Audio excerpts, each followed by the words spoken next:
Take an Amex card with you on your morning coffee run and earn cash back. On a weekend trip, earn miles. See if you pre-qualify for an American Express card with no impact on your credit score. Learn more at americanexpress.com/check-4-offers. Your credit score may be impacted if you accept a card. Terms apply. The CBS Radio Mystery Theater presents...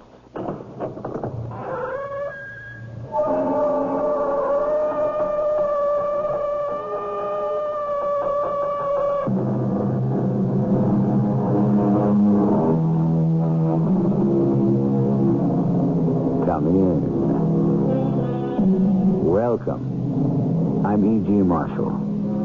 In the great book, we find many references to children. It is written, out of the mouths of babes. We are told, a little child shall lead them. Is it because perhaps the very young have the clearest vision?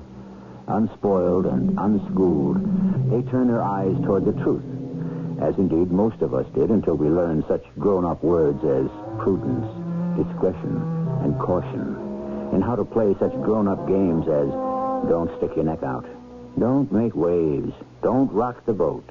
No, I don't want your money. Who said anything about money? You did. It's in your mind. I'll give her $50,000. That's what you're about to say, isn't it? How do you know I was thinking that? I know. I know everything you're thinking. I know it even before you do. I can see it form and develop in your mind. It's incredible. Yes. Now get out of here before I call the police.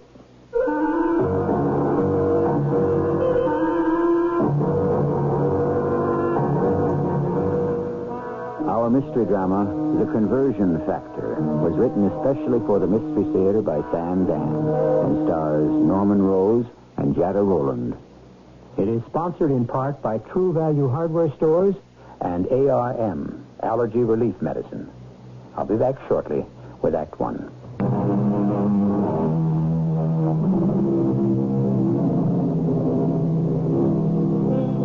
It all depends on how you look at things. Primitive man and woman knew that certain plants and the bark from particular trees had curative properties. And so we moderns take their foxglove and cinchona and convert them to digitalis and quinine. For years, it was felt that moldy cheese could somehow alleviate the infection in wounds. So today, we have antibiotics. And so it goes. We have spent the last 50,000 years developing a science and a technology that becomes ever more complicated. Now, it appears, we shall have to reverse the process. If we wish to survive, we may have to do what Henry David Thoreau advised, which is simplify. Simplify. Here we are at one of those truck stop cafes just off a major highway. The girl taking cash is very young, very slender. She has very large and very deep blue eyes. It's $5.13, Tom. Hey, who told you my name is Tom? That's for me to know and you to find out. Wait, now, how'd you know the check is $5.13? He says so, don't it? No. It only says what I ate. I just added it up. When did you add it up? Just now. But I just handed it to you. When did you have time to add? How much time do you need? Well, I know I need more time than you do. Seems like you don't need no time at all. Well, if you don't believe it's right. Hey, wait, how did you know my name was Tom? It is, ain't it? Now, don't they teach you not to say ain't in high school? I already graduated from high school. Whew. They sure graduate them young these days. How do you know how young I am? Well, how'd you know my name is Tom? That'll be $5.13. You know, I'll be thinking about that every mile of the road. Good night, Darlene. Darlene, you want to take a little break, honey? No, I'll help you clean up, Mama. Yeah. Well, he's a good-looking young fella. I suppose. Darlene, honey, you want to be careful about men in general and truck drivers in particular. I ought to know. I married 3 of them. Yes, Mama. What's the matter, honey? I just wish I had something to be careful about. Oh, what kind of thing is that to say? Well, any of them notice me. That is not true. I can tell by the way they talk to you. They like you. What I mean is, they don't notice me As a woman. Oh. Well, that'll come. When? I'm already 17. It's really nothing to worry about, baby. Baby. That's what I still am, a baby. And I don't want to go to college. Darlene, how did you know I was thinking of that? Well, you were, weren't you? If this just don't go ahead and beat all. You know, it just come into my mind. I just happen to be thinking to myself, this business is so good, why, I can afford to send my little girl to college. But how did you know I was thinking that? I don't know, Mama. Lots of times it seems I got something on my mind and I want to talk to you about it. Before I can say a word, you bring it up. Or is it just my imagination? I couldn't say. Anyhow, you think about college, honey. Oh, now look over there in the booth by the window. Somebody left something on the bench. I get it. It looks like a briefcase, don't it? It's what they call an attaché case. Oh, well, bring it here, hon. Say, now, that's real fine-looking leather. Who could have left it? Is it locked? No, it opens. Oh, wouldn't it be something if there was $1 million inside there? Or diamonds. Well, things like that just don't happen. Oh, don't say that. They happen all the time. In the movies. Oh, I just hope there ain't any drugs in there. There's nothing in here but some papers. That's all? Yes, Mama, that's all. No name, no address? Nothing. It just looks like a dozen sheets of paper. Huh, let me see. Here. And every single one of them seems to be covered with numbers. Oh, and here's some letters scattered around. What are these squiggly and strange-looking things, do you suppose, Darlene? It looks like mathematics. You mean arithmetic? It looks like everything. Arithmetic, algebra, so on and so forth. An expensive-looking case like this, and all you got inside is just some pieces of paper with arithmetic on them? I wish we could return it to the gentleman that left it here. Oh, well, we'll just hold on to it. I'm sure he'll be by to claim it. Dr. Lanners, come in. Thank you, Mr. Carson. Well, how was the trip? It was all right. Pleasant flight? I didn't fly. I drove. All the way from New Mexico? I needed the time to think About what? about everything. What is everything, Doctor? Well, you asked for this meeting. I know. Well, suppose you begin. Well, I'm not sure I know how. Well, let me begin by saying you look terrible. Yes, I'm sure I do. I'm nervous. I'm irritable. I fly off the handle. My entire department is in a state of chaos. Is this the kind of admission you should be making to the chairman of the board? I am a scientist. I state the facts. As a businessman, I can appreciate that. However, Mr. Carson, I know everything you're going to tell me. Oh, do I'm you? working too hard. I'm pressing too much. You are? You know why? Because I am at the end of the trail. And what does that mean? I have spent 5 years of my life and $20 million of your money. And do you know what I have to show for it all? 12 sheets of paper. Yes, well, to begin with, take a few weeks off, a month, and then... And perhaps be a psychiatrist. Huh? No, I didn't say that. But if you think you'd need one... You're an extremely benevolent employer, Mr. Carson. Now, don't talk that way. I know. Never say die, huh? Right. Don't give up the ship. It may sound cliche and corny. You call it old-fashioned. But it works. Sometimes. I have come to the end of the trail. Then hack out a new one. I can't. No, why not? Mr. Carson, do you know what research is? Well, I hope so. I pay for enough of it. You blaze a trail through a dark and mysterious jungle. Your tools are the accumulated wisdom of the human race to date. Science. Science is what we have learned, what we know, where we stand. At this moment... Well? At this moment, we do not have the light to penetrate further, or the tools to hack our way deeper. In short, sir, I have run out of knowledge. Go out and buy it.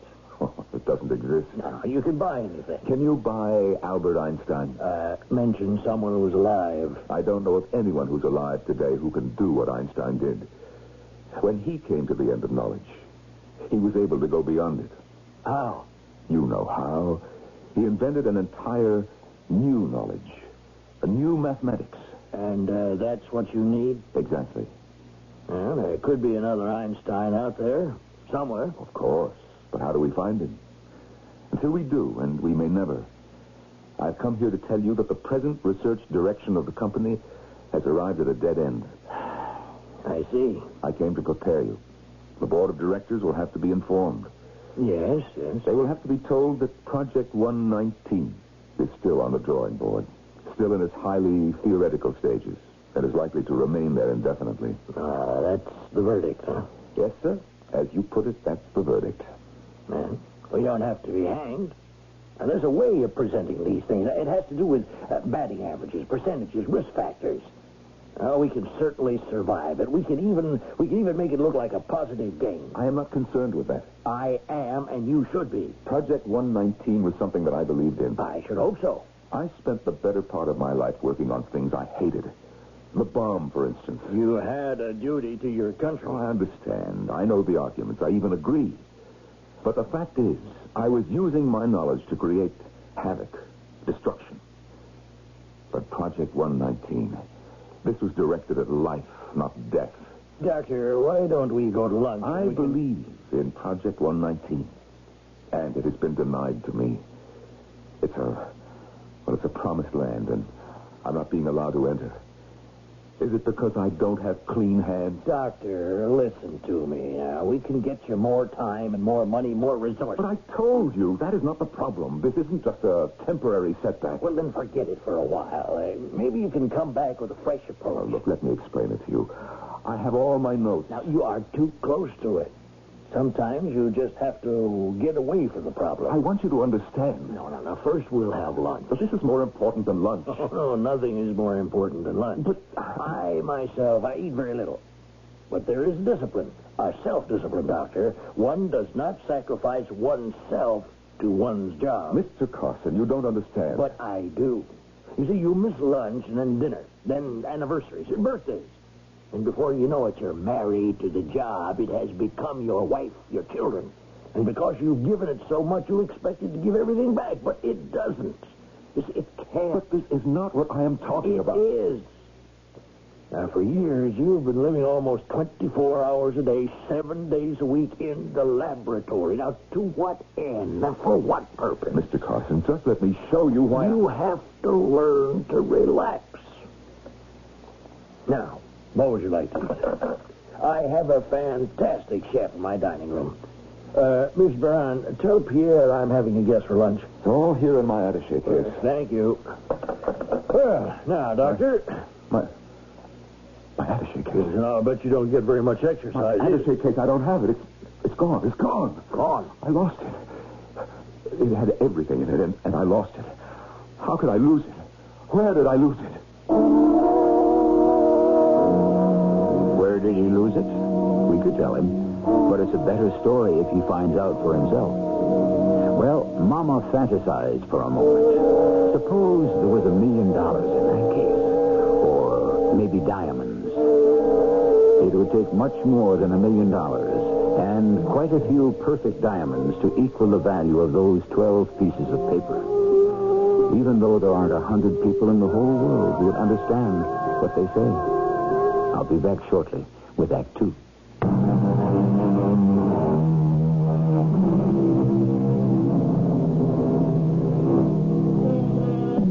We forget because we must, not because we will, so says the poet.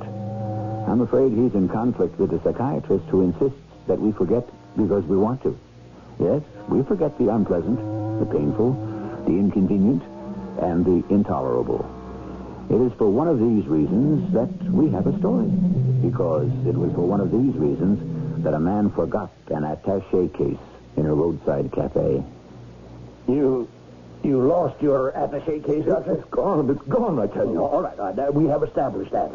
Now, think clearly. Where? It has the notes, the results of 5 years of research, $20 million. Dr. Lanners, just sit back for a moment. Now, compose yourself. Relax. How can I relax? I have to find my attaché case. Oh, wait a minute. Where are you going? Dr. Lanners! Doctor! Miss Baran, Dr. Lanners is about to leave the building. You tell Jack Olmsted to put a man on him right away.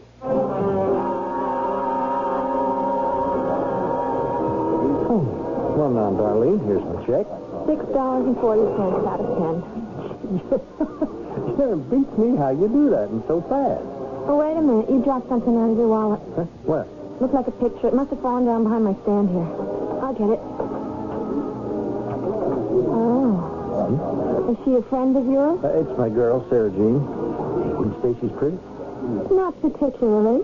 Well, let me tell you something, Darlene. You should be as pretty as her when you grow up. I'm grown up now. How did you know my name was Tom? And here's your change. $3.60. Good night, Darlene. Night. Well, I see that one's back again. I hate him. He thinks I'm a baby. He's got the ugliest girlfriend. Ooh, I know what he wants. Honey, you'll find all men want the same thing. I'm talking about the man walking in the door right now. Oh, which one? See him? Kind of tall, thin, gray hair where he's not bald. Oh, him. He looks hungry. He's got a fire going on inside him.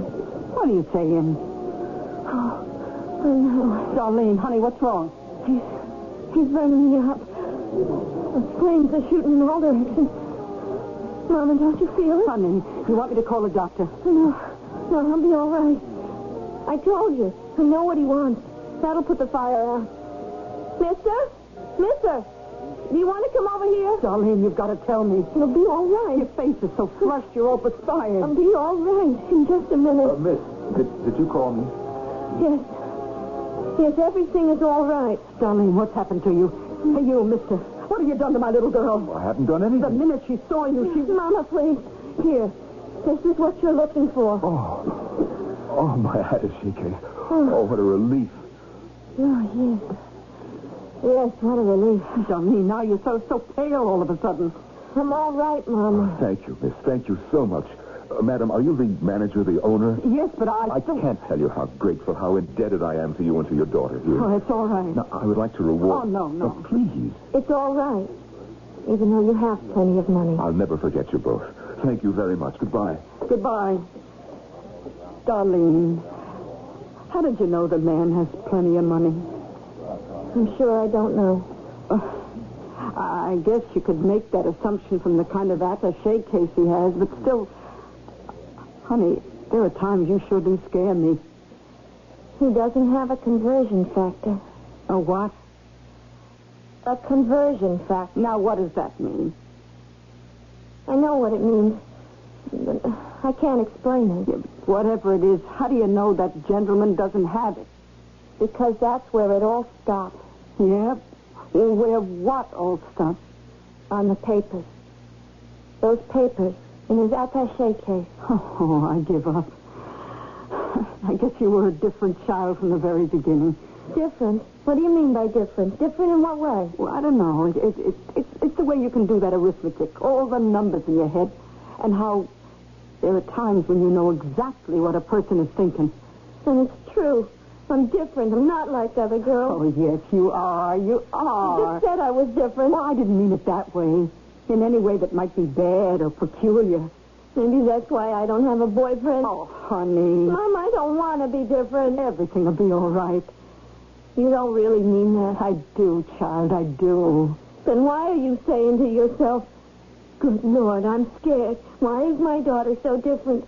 Why are you saying that, Mama? Darlene, honey, how can you even imagine a thing like that? Well, you're just like any other girl. No, Mama, I'm not. What you're really thinking is she has this problem. I don't see it like a problem. I consider it a gift, a blessing. And that's the reason a boy won't look at her. Really look, because he's scared. Why? Why are you scared, Mama? Now, baby, you've been working very hard and keeping some long hours. Look, you take tonight off and just go to a movie. It would be so nice if some fella asked me.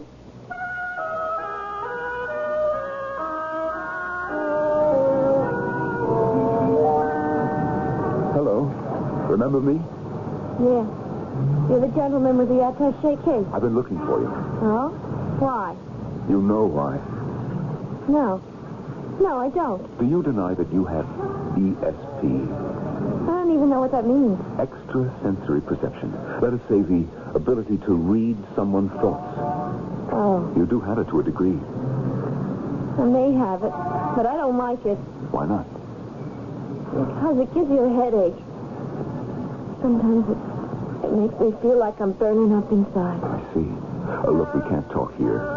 Talk? What is there to talk about? This is something very important. To who? To both of us. How could it be important to me? It could be worth $50,000. $50,000? Yes. That's what you're saying. I can feel it. Then you know I'm telling you the truth. I know you're saying I could make $50,000. I don't know if it's the truth. It's starting to get a headache. I know. It's my fault. I shouldn't be so excited. I'll try to be calm.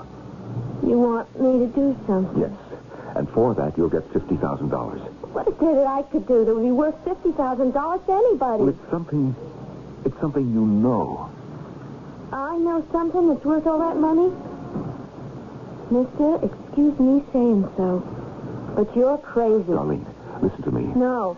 Please, get away from me. Just listen. Mister, I don't know what you've got in mind, but I don't want any part of it. I'm serious. Just up the block. You can see. It's a police car. Darlene, give me a chance to explain. I'll give you a chance to get out of here. If you don't just walk away, I'm going to call to those police. Mr. Carson? Come in, Miss Moran. Oh. Well, I have a verbal report from one of Jack Olmsted's men, the one who's shadowing Dr. Lanners. Yes? Well, he says that Lanners got onto the interstate and drove about 17 miles south and west. Yes. He pulled in at one of those truck stops, went inside, and there was a young girl at the cash register. She had his attaché case. A young girl? Oh, she could be 15, 16, 17. And then what? Well, he took the attaché case back to his car. He sat for a while and looked through it, and then he started back to town. Then he suddenly turned around and headed back to the truck stop. Well, why would he do that? When he went inside, Jack's detective must know how to read lips.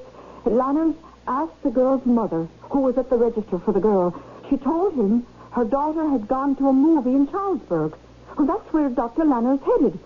He waited for her to come out of the picture show, and then he accosted her. Accosted? Well, that's the word the detective used. Anyhow, they started talking. He wanted her to do something. Said it would be worth $50,000. Lanners said this? He must have frightened her. She threatened to call the police. And then she just ran away from him. Lanners wants to give a little teenage girl $50,000. Lanners? Well, till today, I would have staked my life on Lanners. Is he still being jailed? Yes, sir. Well, keep it up. 24 hours a day. 7 days a week till we can get to the bottom of it.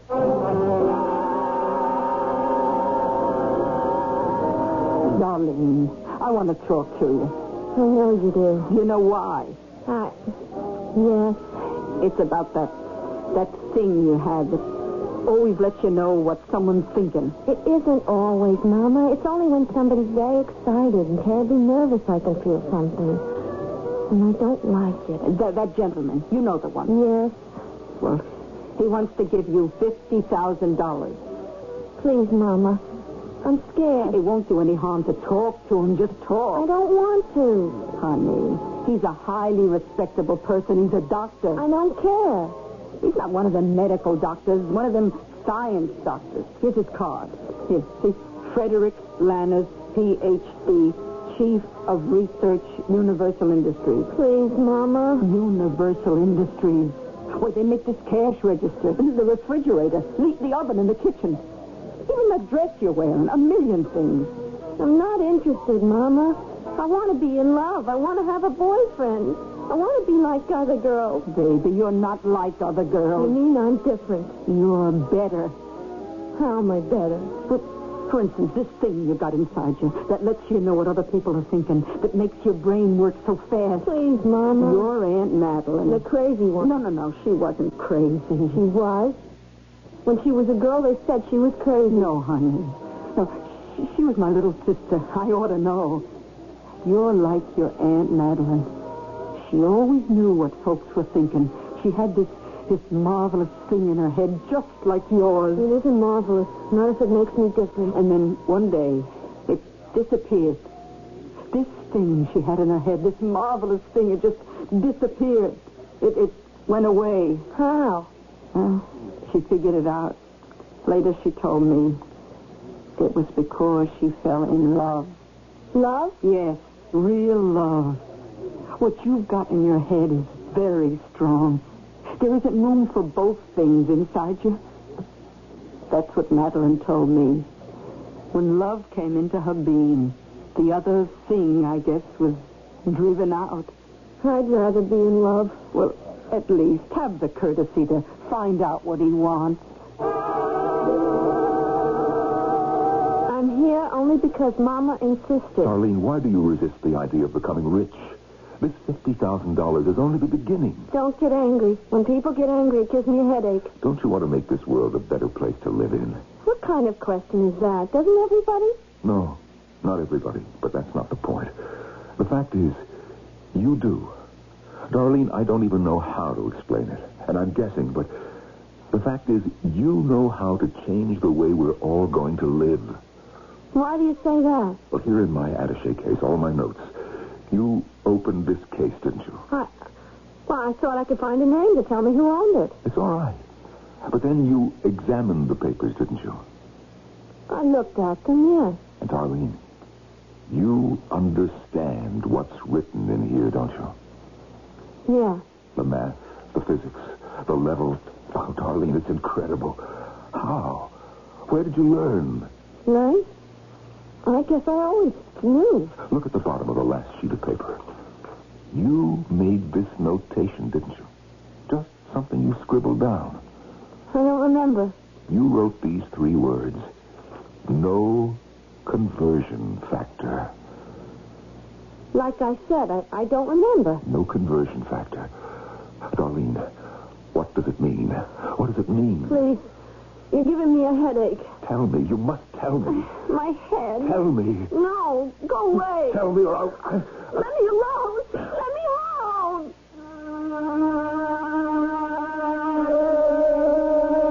And we shall, for just a few moments. The conversion factor. What is the conversion factor?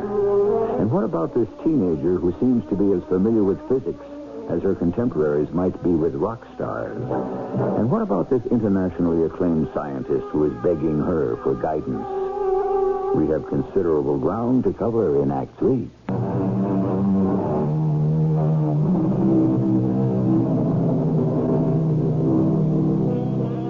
The beginning of wisdom is in the cradle, says the Greek philosopher. For here, the child encounters light and dark, food and love, joy and sorrow, and are not all these things the sum total of our lives? Well, probably.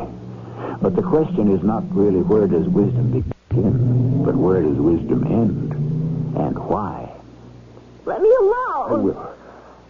Darling, I will. Just tell me, please, what is the conversion factor? I can't tell you. Why not? You know what it is. You do, don't you?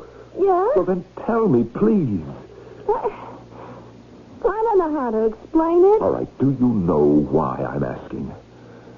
Yeah. Then shouldn't that make a difference to you? Shouldn't that prove that I don't mean you any harm? I know that. What I want is for the good of everyone, everywhere in the world. It's true, isn't it? Yeah. I don't know what to say.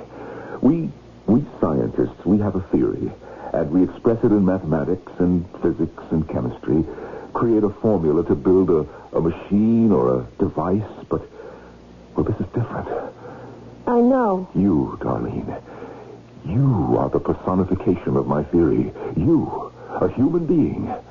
But you are the origin, the genesis.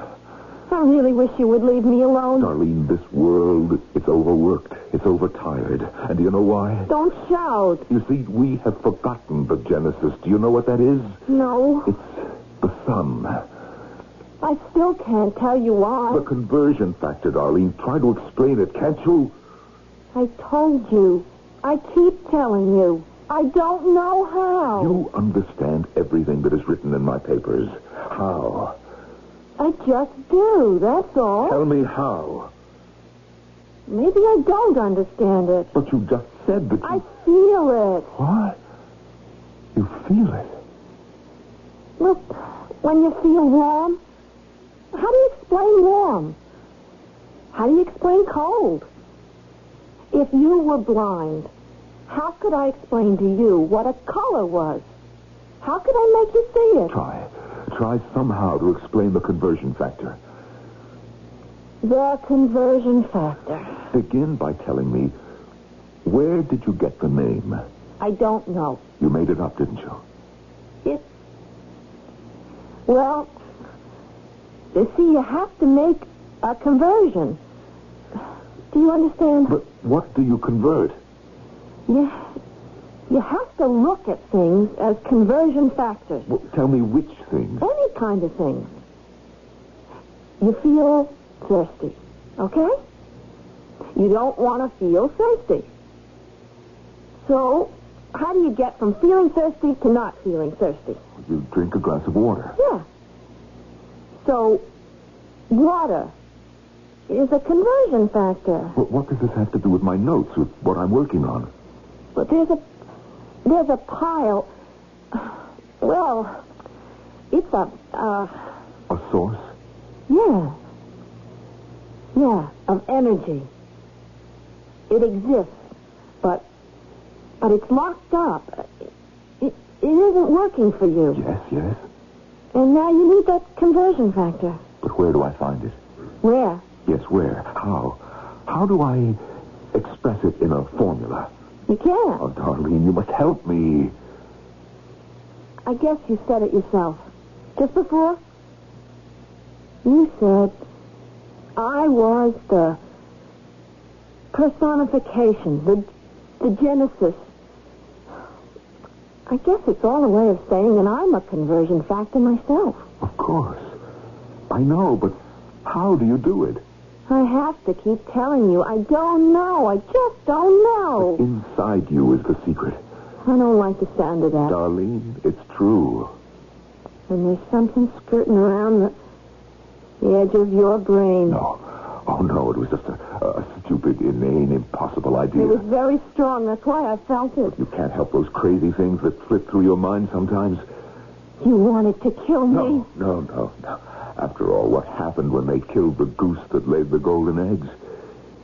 Darlene, if you were dead, everything vital and alive and important would die with you. Oh, please, Darlene, help me. Darlene, you about through here? Yes, Mama. Well, what do you think of Dr. Lerner's idea?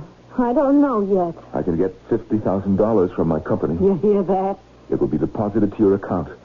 All you have to do is allow me to study you, analyze you. Without touching her, of course. Well, there may be various testing instruments, such as electrocardiograms and the like. But I'm going to be present at all times.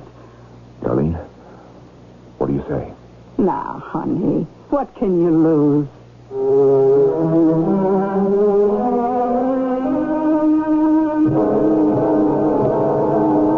Miss Ferrand? Won't you sit down, Dr. Lerner? Thank you. I received your message, and here I am. Miss Ferrand, Dr. Lerner, how formal.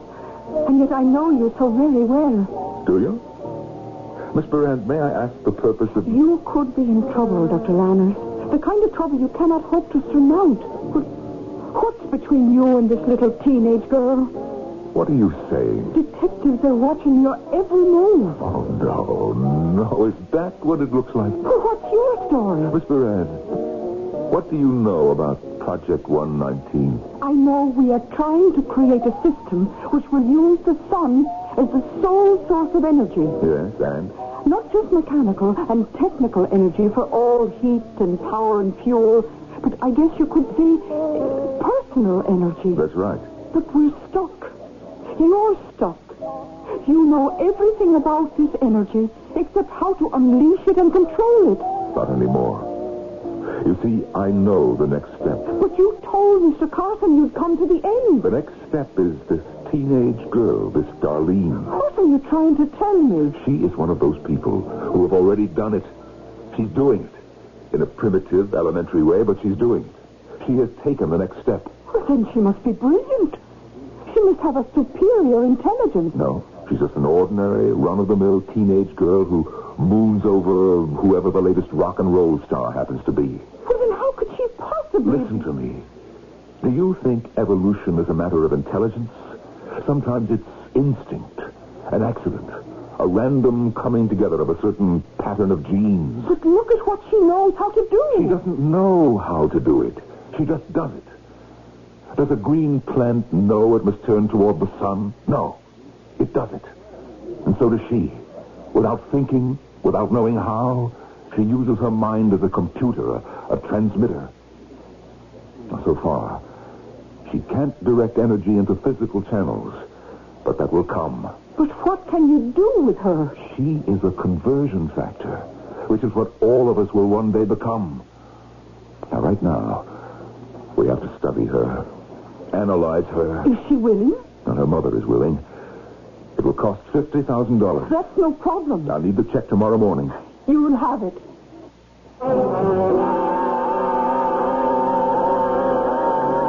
Well, hi there, darling. That'll be $2.09. Oh, it beats me how you do that. I guess you weren't very hungry today. No. And it's your fault. My fault. Yeah, on account of you, I can't eat and I can't sleep nights. Oh? And how about her? What's her name? Sarah Jean. The bleached blonde. I lost her. Really? Yeah, and that's also your fault. Is it? Is it? Really? Well, I must say, you're not much good at conversation. Anyhow, Sarah Jean walked out on me because all I kept doing was talking about this little old gal in a truck stop on the interstate. Really? Oh, there you go again. Well, anyhow, Sarah Jean said, if you're so stuck on that hair slinger... Oh, I'm not a hair slinger. I'm not good enough. I'm only a cashier. But to get back to Sarah Jean, she said, since all you ever do is talk about that Darlene, well, why don't you go out with Darlene? Well, why do you want to go out with me anyhow? You just said I'm not much good at conversation. Well, that's all right with me. I mean, I'd rather do most of the talking myself. If you aren't the most conceited, stuck-up. I know. But you do like me, don't you?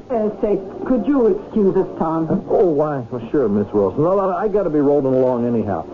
See you later, Darlene. Goodbye, Tom. Darlene, are you in love with him? I don't know. Oh, honey, don't do it. I like him. I like him a lot. Darlene, look at me. Look at your mama. I've never been anywhere. I never did anything. I never became anybody. I think you're somebody. Just look at the women in here and in the supermarkets and in the neighborhood. Women worn out with working and children. What are you trying to tell me? Here, honey, in this magazine. Look at these women. Rich, stylish, smart. These women, they write books, they talk on the TV, they do things. Honey, you can be one of these women. I don't know. Or would you rather be with Tom? I feel so good when I'm with Tom. How long will it last? You poor baby. What am I asking you to do? To look ahead? It's beyond me to explain it and beyond you to understand it. But you have explained it, and I do understand it. Honey, this gift you got, this ability, this power, it was like your Aunt Madeline. The minute she fell in love, it was gone. Mama, please. Don't feel so bad. Love changes something inside you. It makes you different somehow. Why should that be?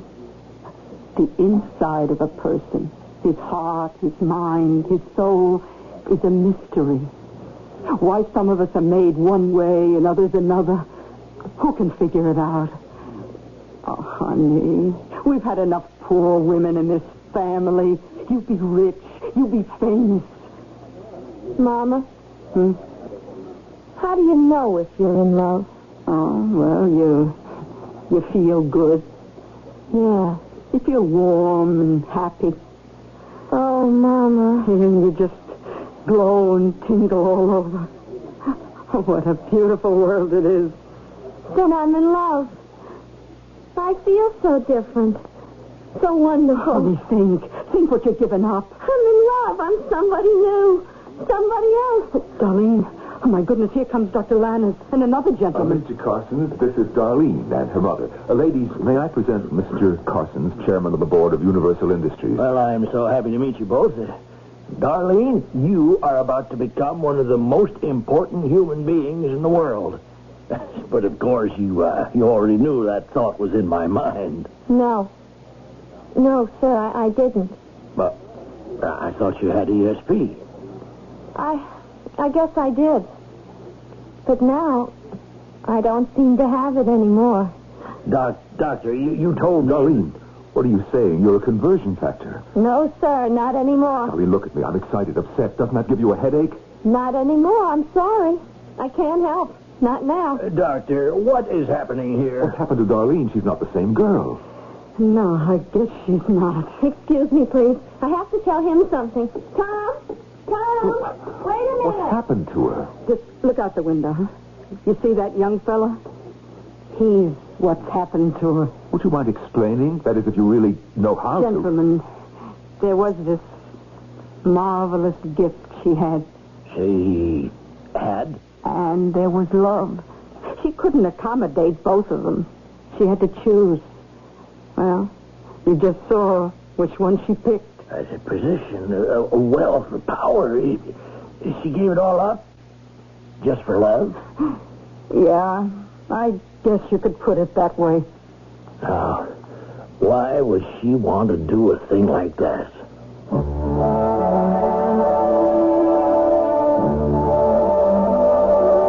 Why? If only we knew. What we do know is that the ladies used to do it all the time, and still do, even in these days of liberation. And men, too. How many young men have given up dreams of glory to settle for humdrum jobs, to support a wife and kids?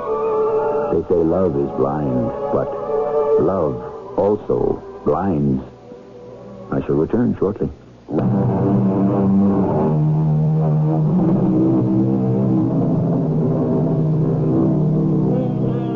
And so, for a while, we have concerned ourselves with the basic moving force of the world, the conversion factor.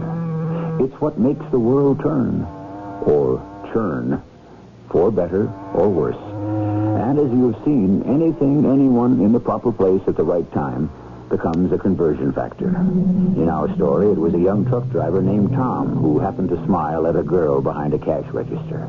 And for all we know, may have thereby prevented a great leap forward in science. That's our story. In your story, you are the conversion factor. What have you been converting lately? Our cast included Norman Rose, Jada Rowland, Bryna Rayburn, and Earl Hammond. The entire production was under the direction of Hyman Brown. And now, a preview of our next tale. Now, these gems, do you generally keep them here in your apartment in a jewel box on your dresser? No, I usually have them in the vault. Except tonight, I was at a formal dinner, and I thought I would... Do you mind if I use the telephone? No, I don't mind. Thank you. Is it possible he could have seen me and followed me home? I understand jewel thieves. Scout, is that the word? Places where wealthy people go. Excuse me. This is Lieutenant Severio. I'm at the Patterson place. Yeah. Oh, he got away with a few nice things. The M.O. fits our old friend, the cat burglar. Yeah, the one who can climb up and down the walls. The cat burglar? Yeah, Jerry. I think he can chalk up another one. This is E.G. Marshall inviting you to return to our Mystery Theater for another adventure in the macabre. Until next time, pleasant dreams.